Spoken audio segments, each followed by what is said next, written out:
Hello everyone. I'm making a little video a little sooner than waiting till next week because I'm not sure how many other new updates I'll have. So a lot's going to happen in the next few days. So I want to put something out there now just to kind of update you on what just happened yesterday, which was the pre-op with my surgeon, Dr. LeBlanc. So I updated you guys on my pre-op labs I had that morning, but at 3, turned out to 4-ish, we ended up having an appointment with LeBlanc, and so she went over like all the pre-op stuff and, you know, held our puppy Juno and was super excited about that, which was great. The interesting thing that came up is she said she did some research regarding the lymph node removal and my longevity. And apparently there is not a lot of, let's make sure I'm recording this, hear me well.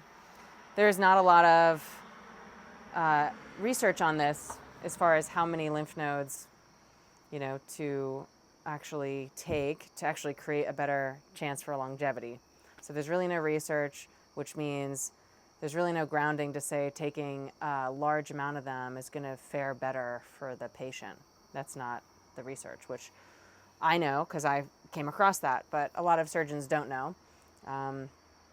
And so, you know, it was really nice to hear that she looked into this, researched it, determined the evidence is not really there, and kind of put it on me. She basically said, I want you to think about it over the weekend and let me know what you think before surgery.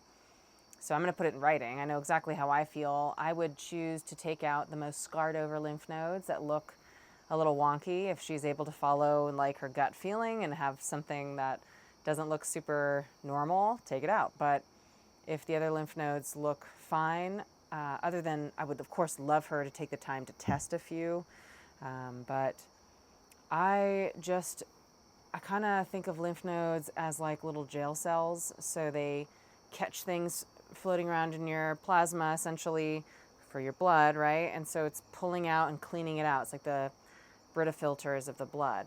So they take these things and they're like, well, we just put this cancer cell in jail. And so all the other immune system cells that are in the area I'm passing through, they're saying, hey, check this guy out. He's wearing a hat or he's misshapen. I want you to kill all the guys that look like this dude.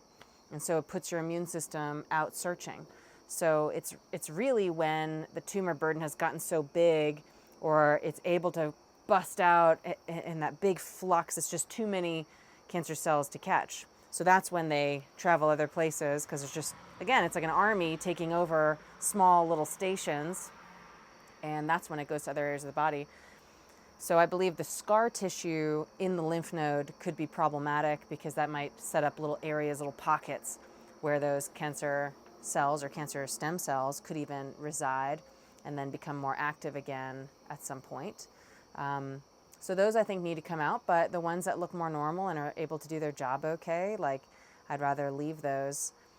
And she even mentioned, you know, it's not like I'm going to go into your chest wall and take out the mediastinal lymph nodes. And I said, exactly. And you're not going to go in and take out the supra and infraclavicular lymph nodes. Those look suspicious at one point. You're not going to go in and take out that portion of my liver it was in. So, you know, it just seems to me like it's not a really well-researched dogmatic view that doesn't really have any grounding. So it was really nice to hear that from her. So that was kind of a big deal, having a surgeon sort of A, do that extra looking into it, and B, put it into the patient's court. So it doesn't mean I'm still in control. I'm going to ultimately let her make her clinical decision, but I'm going to put it in writing my requests, and if she takes the sentinel node, you know, that's fine. Test it, and if you have to take a few from there, fine. But, you know, I really would prefer her not to take any from the second row. I mean, you could have like all of the first row clear of cancer, and then there's like 2 in the sentinel node that might appear with cancer. The second row. So, I mean, it could go to different rows, and you think you're getting what you think you're getting, and it just doesn't work that way, right? They're like a cluster, and they're not perfectly lined up, and it's just not the way anatomy is. And So I'm hoping that she will take less, because we talked a lot about lymphedema and my concerns with that. And there's a lot of issues.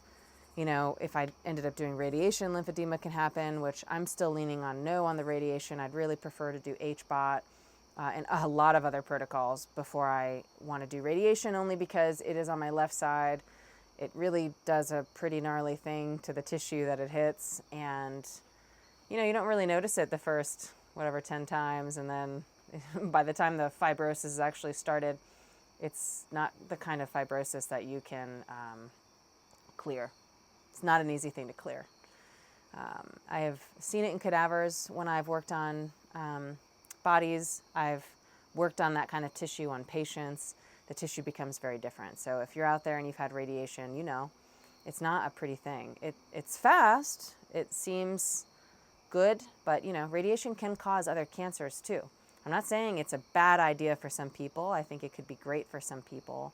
But it being over my lungs and over my heart, and I'm already on a bunch of heart damaging medicines, you know, it's like, I don't call them drugs, because heart damaging, cardiotoxic drugs, you know, I think that it's just kind of too many things hitting it. At what point will cancer be gone? But I end up having a serious heart condition that takes me out sooner. I mean, you're just trading at least one evil for another evil.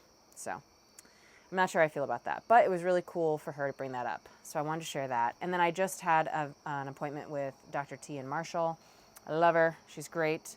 I thought I was going for high dose vitamin C today because I still have time before surgery, but she recommended 10 to 15 grams instead of my typical. These days I've been doing 50 to 75 grams, but I have gone up to 90 grams when I was doing it sometimes 2 times a week, but usually I ended up getting it once a week. But 2 or 3 times a week would be optimal if you have all the money and time in the world. They're very slow drips when they're at really high doses. They're like 3, 4, 5 hour long drips. So I thought I'd be there really late tonight. And tonight she did a 15 gram vitamin C. She put a bunch of B vitamins in there, and she put a pressure cuff on it, and we pushed it into my body super fast. And the reason being is it creates almost like an IPT, like basically when they use insulin to essentially create more of a permeable boundary for the cells to like suck in whatever you need, right? So like in this case, B vitamins can get into the cell more effectively, which was really cool because I am pretty deficient. Even though I take Bs, I take methylated B complex, I have learned I have to take a lot more because I'm obviously not doing great at making Bs in my body or absorbing them or converting them. There's a lot of steps in the B chain. So so I've been upping my Bs, especially B12 before surgery is super important. Dr. Hancock pushed that. So she gave me a pretty good dose of that as well. And I also got a wicked high dose of vitamin D, which I have been increasing anyway at home. I have a 10,000 IU pill, and I've been taking 3 every couple days. So I've been taking 60,000 IUs of vitamin D, which a lot of people would say that's ridiculously high, but I don't think a lot of people understand how high you can go with D. Super safe. People love to say, well, it's fat soluble and you can build a toxicity. And yeah, in medical books, sure, I learned that too. But as I've learned through orthomolecular science, anthropological science, and cancer research in general, sometimes, actually even there was a lot of studies with this in COVID, they were doing wicked high doses and studies, well over 100,000 IUs. So, I think it's one of those things that people get afraid, so they kind of back off it a bit. But I think vitamin D is one of those things that you can actually take pretty darn high doses of and be perfectly safe, especially because I'm chronically low in D anyway. So she did an intramuscular injection on that one. So that was kind of cool. So I'm going to see how that goes. I'm excited about that. And that's what we're going to do on Tuesday as well. We're going to do the same thing we did today on Tuesday. And then on Thursday, the day after surgery, if I'm feeling up for it, I've got an appointment scheduled with her as well. And we're going to do another course of it as well. So the lower doses of vitamin C as far as the high dose spectrum. So these lower doses is 15 grams versus like 75 grams. This is going to act very different. It's more antioxidant instead of oxidative. It's also going to be more like a food, like a fuel, and it helps boost your immune system quite a bit, whereas this is like creating a lot of hydrogen peroxide, and the more peroxide you have in your body, the easier it is to infiltrate the cell and kill cancer cells. So they're very different things. So we're going with the low dose now because it also is going to help me support collagen, which is why it's so important that day after surgery to try to get it in. And she's also added a little this time, and what likely will for the others, a couple amino acids just to also help my recovery. So that's super cool. I'm excited. The low dose was fast. I love efficient appointments. So that went really great. I was in there. I mean, we talked longer than the whole drip went. So the drip itself probably went under 30 minutes, I would imagine. So yeah, it was pretty interesting. We're going to roll with that. And then the week after surgery, I'm still going to be really out of it, but that's when we're going to try to introduce another high dose vitamin C for that oxidative slam to try to get my body, one level up to sort of get as much hydrogen peroxide available to kill whatever's floating around if we can. So I'll keep you posted on how that goes, but that's kind of the plan for the next couple weeks. And I'm sure I'm going to do another talk right before surgery. So thanks for listening to this one. I just wanted to give you a little breakdown of that appointment and what I just did today in case you're out there doing some research for yourself. And I hope you guys have a great weekend. It is Friday, and I'm going to get out there and enjoy it, do a little disc golf. We have a bra burning party this weekend that we're going to have fun and just cut loose and have a good time with friends. So I hope you guys all do the same. And take care. See you next video.